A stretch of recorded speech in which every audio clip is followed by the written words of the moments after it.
what the people that you're providing a roof for, what they think of it. Basically, this is straightforward that sometimes, and how you can help them. And we've heard quite a bit about that so far as well from June and from Rita and from Christine. So let's talk about this. We've got 4 speakers this time, so I think we'll get you on the stage here again to speed things up a little bit if you're all. So we're going to hear about digital by demand versus digital by default. That's from Helen Stevenson, who's from Reason Digital. Janet Hunters from Housing Rights, who's going to talk about communications for tenants around DC. John Moore is here too. He's going to talk about supporting tenants through nudge authorities. And Carl White is with us as well. He's going to talk about managing reputations in a world of social media. Now there's where the pitfalls are, isn't it? Been tweeting carefully today up to now, so but that's very important. So we're going to start with you, Helen. Thank you very much indeed. Like digital by demand versus digital by default.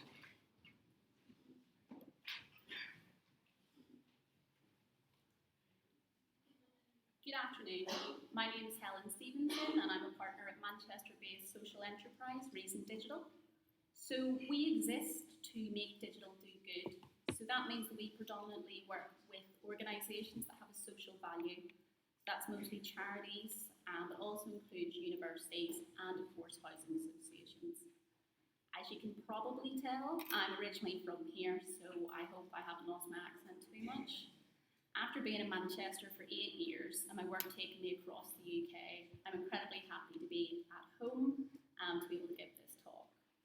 So today, I'm here to talk to you about what digital by default means, some of the barriers to accessing digital services, and the unique role that housing associations can play in closing the digital divide.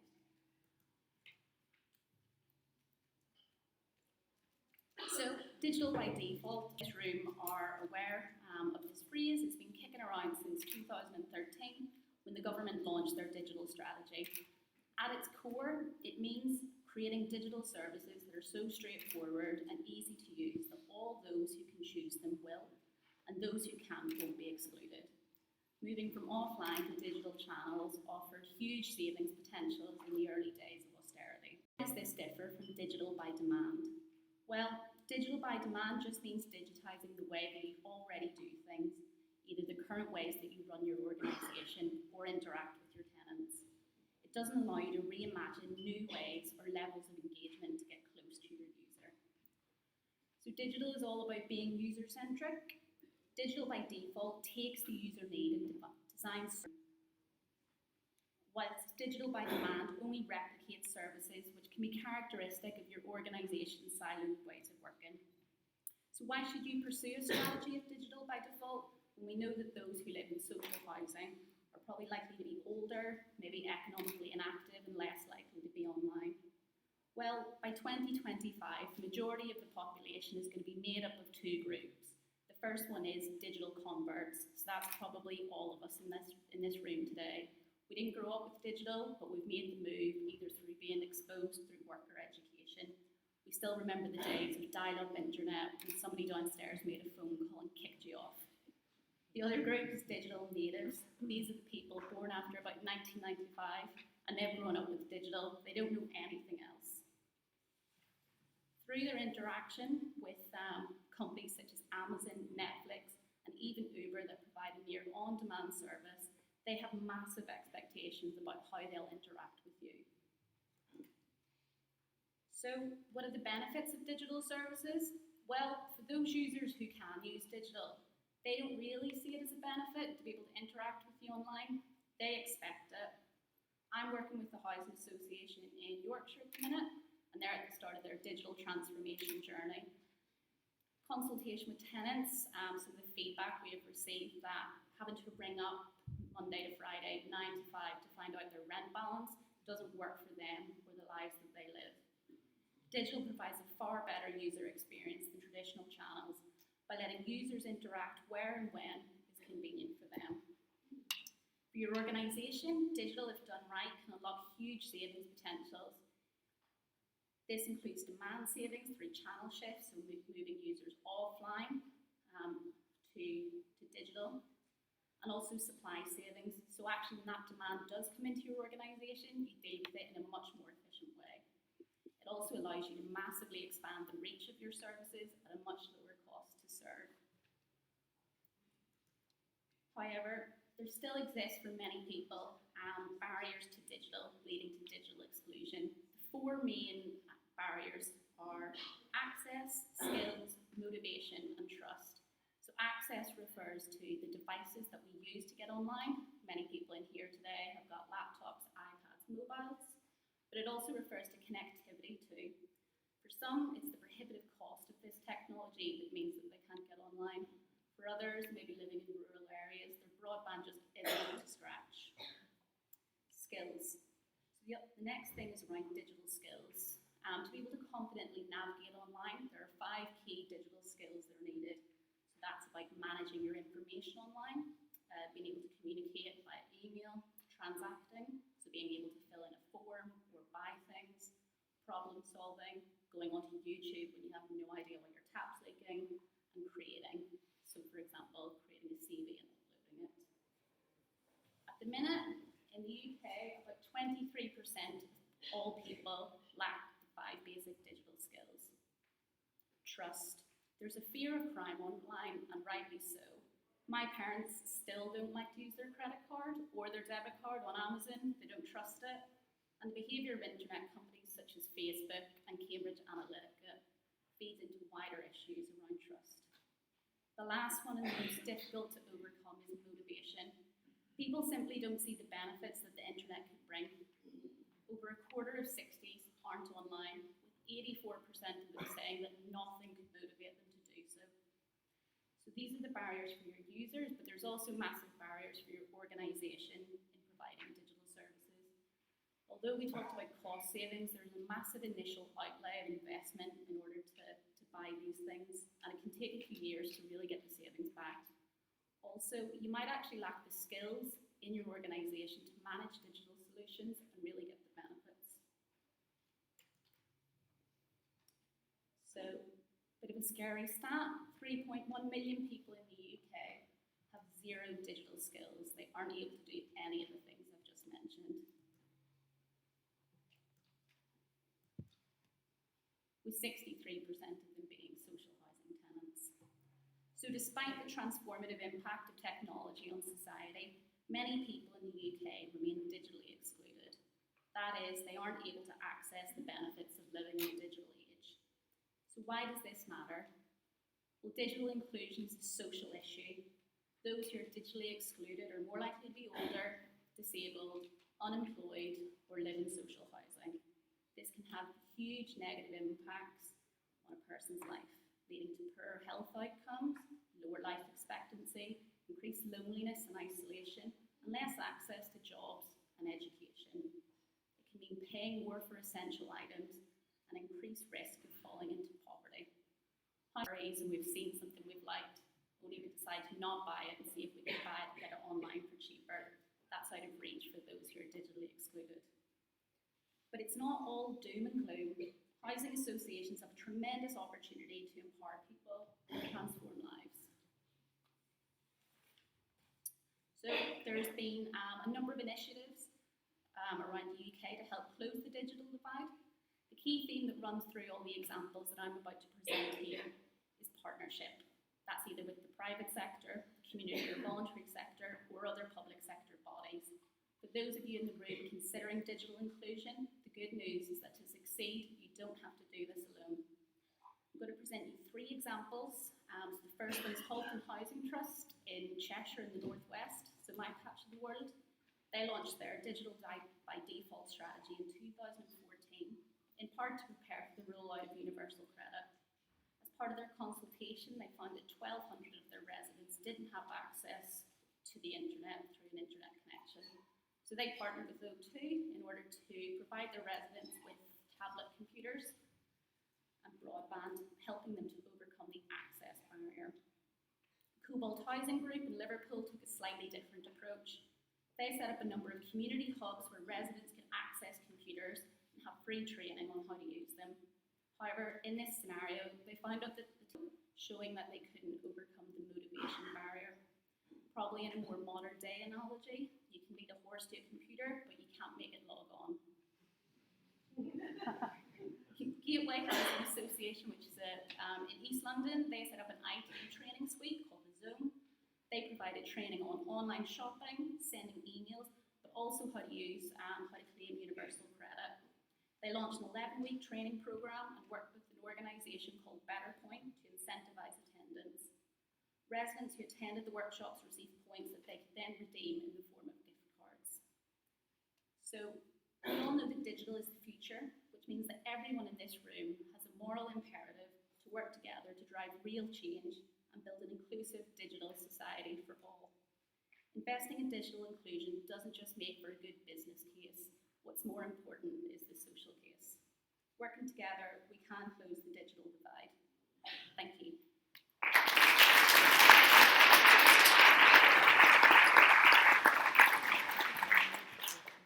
There's timing for you. 6 seconds to go. I think that wins the prize up to now. We look forward now to hearing from Janet Hunter from Housing Rights about communications for tenants. Thanks, Janet. Just before I start, can I ask who's in charge of this? The clock. Is it yourself? Well, you know Ian that spoke in the earlier session. I've known Ian for many years, and he's agreed I can have extra 2 minutes. So could you just get that up to 12, please? Good try, but no cigar. Thanks. So thanks very much for inviting me here this afternoon. As I'm talking about communications and universal credit and tenants. Unlike other colleagues there in the panel, I don't think I'm an expert in any of these areas. I know a little about probably all of them, and what I want to do in the next 10 minutes is try and weave those together a bit for you and make some helpful suggestions that might be of use for people who work in housing associations and also for those people who sit on the boards and make the decisions about how the money is spent and how, what is invested in the associations. So, as I say, I'm not an expert. I don't have a PowerPoint. I just brought this one from the family album. No, not that one.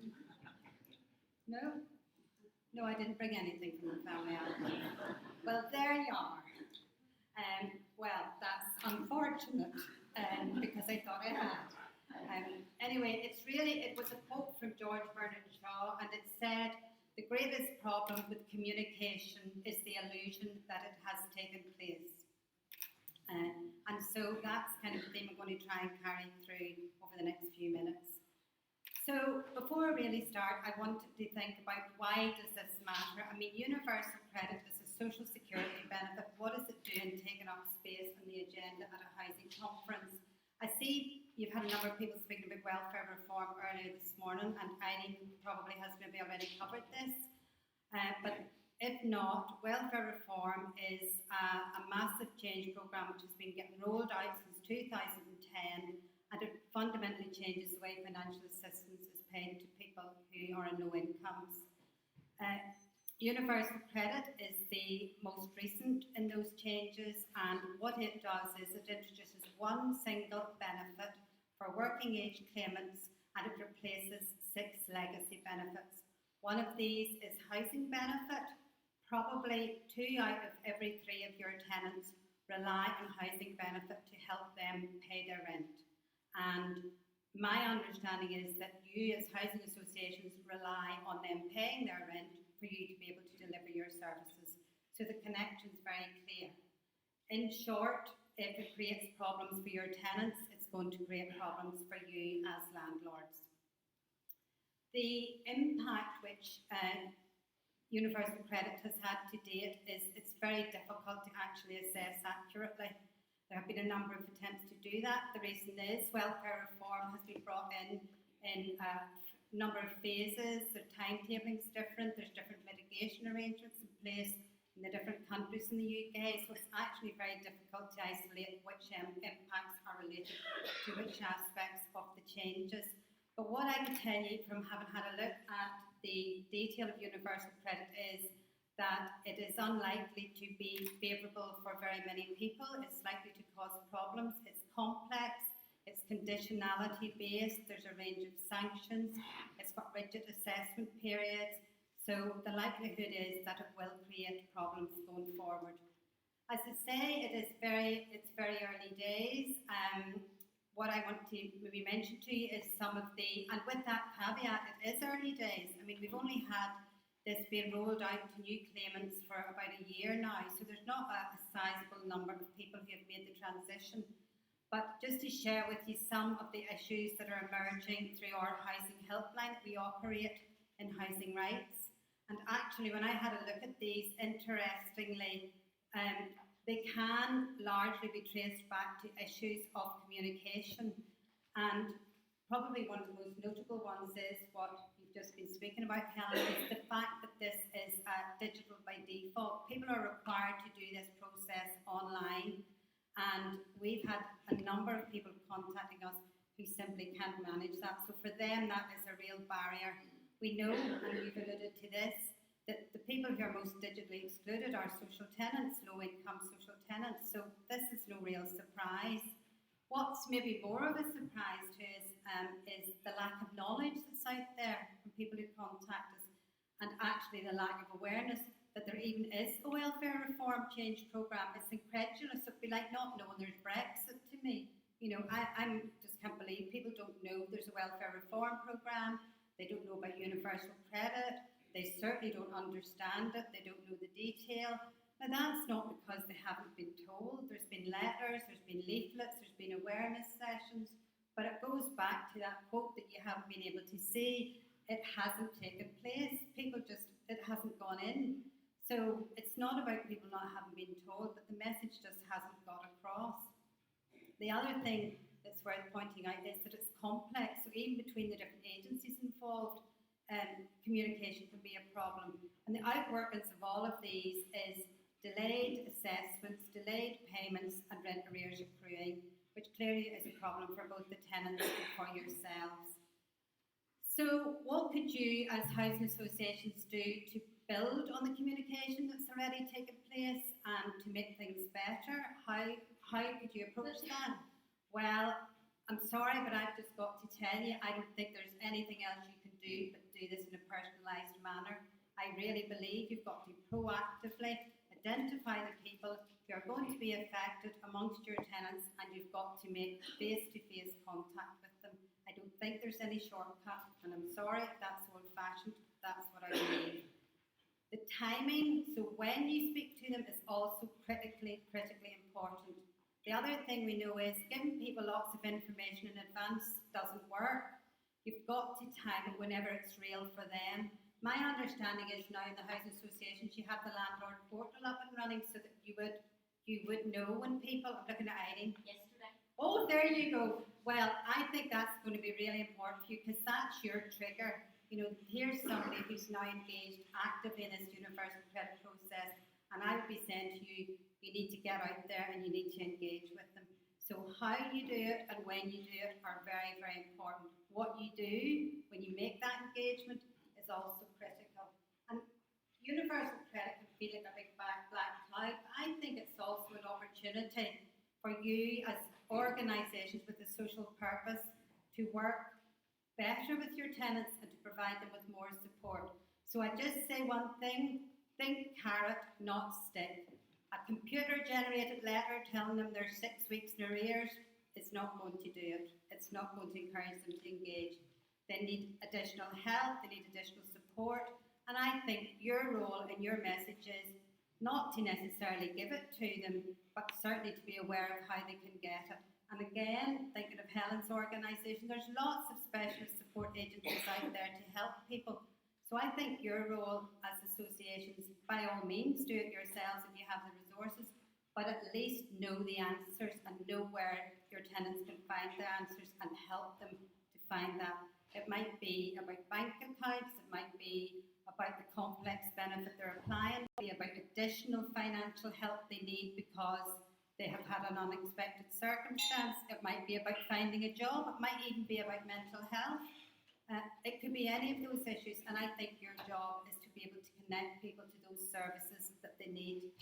So I recognise that that formula that I am proposing might not sound that appealing to some people working in housing associations. So proactively communicating on a personal basis with your tenants as they transition.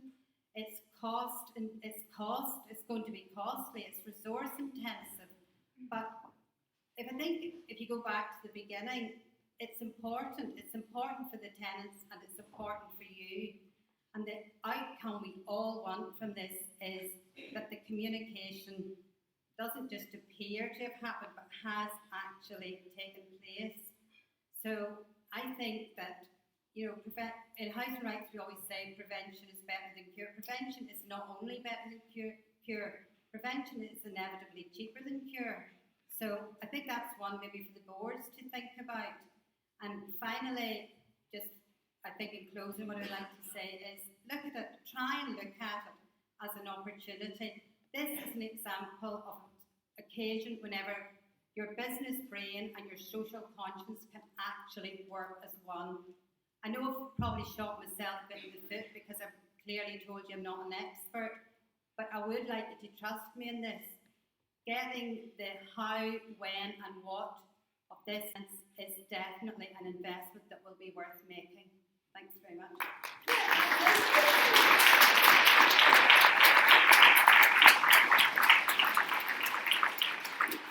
Can I just tell you, there is no thrill in the world like we do that